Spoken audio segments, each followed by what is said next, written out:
This is VOA News. Reporting by remote, I'm David Byrd. President Joe Biden has announced a half-dozen executive actions aimed at addressing a proliferation of gun violence across the United States that he called an epidemic and an international embarrassment.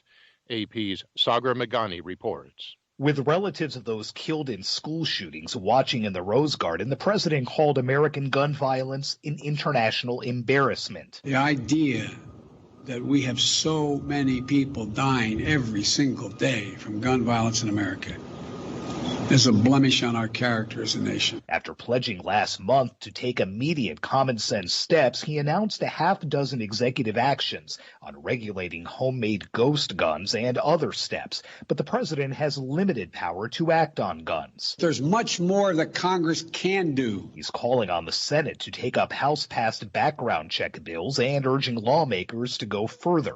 But Senate Republicans remain near united against most gun control proposals. Sagar Meghani, Washington. Most adults will not need a permit to carry a handgun in the U.S. state of Tennessee anymore. AP correspondent Ben Thomas explains. A new law which takes effect July 1st allows adults 21 and older and military members between 18 and 20 to carry a handgun, either openly or concealed, without first clearing a background check and training. The law does make exceptions for people with certain mental illnesses and criminal convictions, and it does not apply to long guns. Governor Bill Lee signed the measure into law, tweeting, "It shouldn't be hard for law-abiding Tennesseans to exercise their Second Amendment rights." The Republican is up for re-election in 2022. I'm Ben Thomas. For more on these stories and the rest of the day's news, visit our website. This is VOA News. Australia and the Philippines limited use of AstraZeneca's COVID-19 vaccine on Thursday, while the African Union dropped plans to buy the shot. We get more from Reuters' Emer McCarthy. The Philippines suspended the use of AstraZeneca shots for people below 60 after Europe's regulators said on Wednesday it found rare cases of blood clots among some adult recipients, although the vaccine's advantages still outweighed its risks. Australia recommended those under 50 get Pfizer's candidate in preference to AstraZeneca's.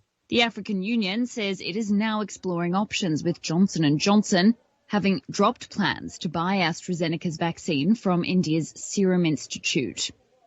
AstraZeneca's vaccine is by far the cheapest and most high-volume launched so far, and has none of the extreme refrigeration requirements of some other COVID-19 vaccines, making it likely to be the mainstay of many vaccination programs in the developing world. That's Reuters' Emer McCarthy.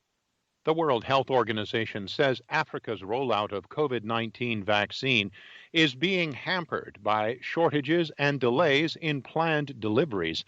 Lisa Schlein reports from Geneva. WHO Regional Director for Africa, Matshidiso Moeti, says more than 1 billion Africans still have not been able to avail themselves of the life-saving tool. She says Africa has administered only 2% of the more than 600 million doses of COVID-19 vaccine that has been dispensed globally. Of greater concern, she says, is the unequal distribution of life-saving vaccine, which is largely available in wealthy countries and scarce in poor countries. To help right that wrong, Moeti says high-income countries should share their surplus supplies of vaccine with other less fortunate countries.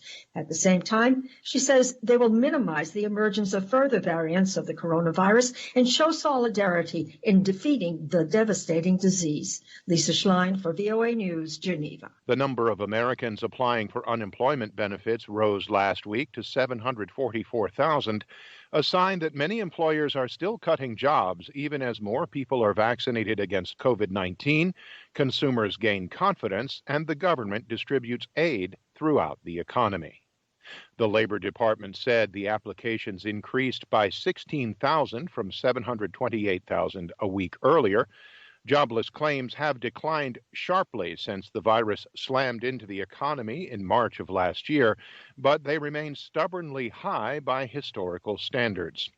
For the week ending March 27th, more than 3.7 million people were receiving traditional state unemployment benefits. Reporting by remote, I'm David Byrd, VOA.